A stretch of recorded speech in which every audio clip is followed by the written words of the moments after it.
بسم الله الرحمن الرحيم، والصلاة والسلام على رسول الله وعلى آله وأصحابه وأتباعه إلى يوم الدين.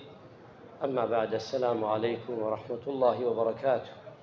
داوكارم لپروردگار طاعت و عبادتی ئەمانگە لە هەموو لایەکمان وەرگێ مانگی ڕەمەزانی پیرۆز. گەیشتینە حەدیسی 21 گرنگی مانەوە لە ناو مزگەوتە. عنوانی حەدیسەکەمان وایە: عن أبي عمر رضي الله عنه قال: قال رسول الله صلى الله عليه وسلم: من قام مع الإمام حتى ينصرف كتب له قيام الليل.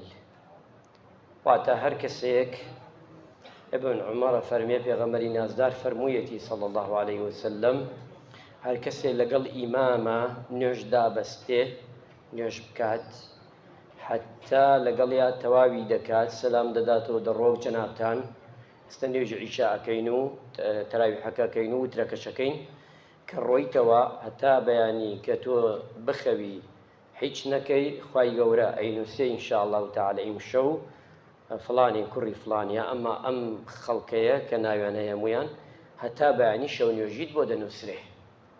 واتا ئێمە هەموو شەوێک لە ڕەمەزانە، سی شەوی ڕەمەزان ئینشاء الله تعالی خوای گەورە بۆ هەمومان ئەنووسێ کە شەوەکەی هەتا بەیانی نوێژ دەکەین بخوا، بەڵام بەمەرجێ لەگەڵ ئیمام دەستی پێ بکەی، لەگەڵ ئیمامە دەربچی.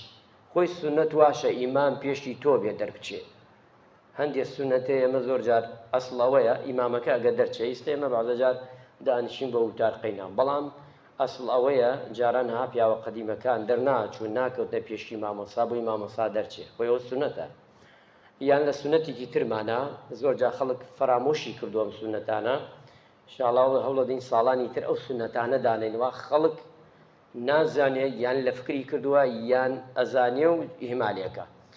یان ئیمام کە کاتێ نوێژەکە نابێت و هەڵسی لە دوای ئیمام، ئەبێ ئیمامەکە ڕوو لێ بکە ئەمجا هەڵسی. سونەت وایە.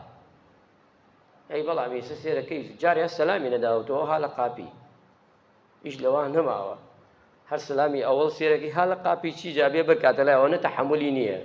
ئێستا شەخسی وامان هەیە بەس بۆ 4 ڕکاتەکە تێ بۆ مزگەوت تێکێکم سیرە شان و شانیەکە، دوای 4 ڕکاتەکە ڕێکە ڕاتەوە بۆ دوای کشتووە بان ئەم حەمکە ئەڕوا ئەزیەت ئەم حەمکە مسلمانە نەدا تەبعەن ئەوە هیچ خێری بۆ نانووسێت، هەر ئەو ئەزیەتەنی ئەو 4 ڕکاتەی بەتاڵ کردەوە.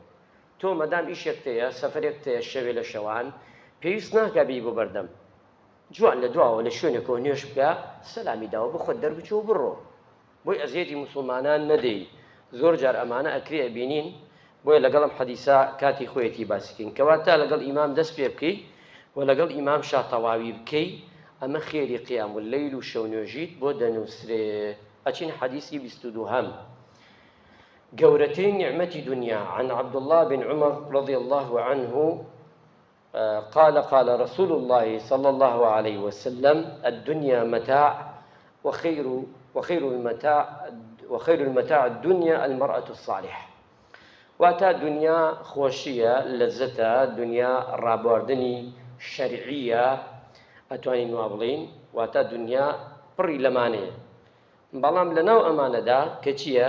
خەیر المەتاع الدنیا المرأة الصالحة، ئافرەتێکی بۆ خوا سوڵحاو ئەمەیە. یعنی ئەگەر تۆ خێزانەکەت ئەمەیە سوپاسی خوا بکە، ئەگەر ئەمەش نییە فێری ئەمەی بکە، یعنی بۆی بگێڕۆ بڵێ باش دنیا خۆی چییە؟ لەزەت و خۆشیەکانیە لە حەڵاڵە، لەناو ئەم حەمکە حەڵاڵە کە چی باشترە؟ ئافرەتێکی ساڵح وەک تۆ ئاوای پێ بڵێ با کەمێ باڵانسەکەی بەرز بێتەوە، چکە ئافرەت کە قسەی خۆشی بۆ بکەی باڵانزی بەرز دەبێتەوە. ئافرەت وایە، ئافرەت بە یەک قسە ئەتوانی بگەینتە حەلحەلەی ئاسمان، بە قسەیەک شتەی شکێنیتەوە، چکە دڵی ئەمەنە ناسکە، ئەتوانی هەر بە قسە ئەو ئافرەتە خێزانتە بە قسەی خۆش. ئێستا ئێمە کەمێ تەحەموولمان تونە تون گەرمی گەرم، یعنی قسەکانمانیش ئەنەتوانم بڵێن زبرە، چکە بۆ ئافرەت خۆی چییە؟ یعنی هەتا نەتوانین تۆ ئافرەتێ لەگەڵ تا کە قسەی خۆشی بۆ بکە لەگەڵ قسە ئەو بەس. ئێستا چوویتەوە بۆ ماڵ ئەم یاوارەگە چێشتەکەی بۆ نمونە هشتامی نەبوو، هەر یعنی تۆ دوایی وتی چێشتەکەم چۆنە، بێژە ماشەڵڵا چێشتێک کورە لە دوای چێشتی تو کوایە، ئیتر حتا بەیانی نییە لە خۆشیەکەی پیاکەوێت، بەس ئەوە نەحەزاوتە چێشتەکەت خراپە، ئیتر تەواوە تا بەیانی خەوی لێ ناکەوێت، ئیتر ئاوایە بەشەر پیا و جایە سیفەتی پیاوە. ئێمە زۆر جارگەرەکمانە پیاوەکان ئافرەتەکانش وەک پیا و تەعامل کەن.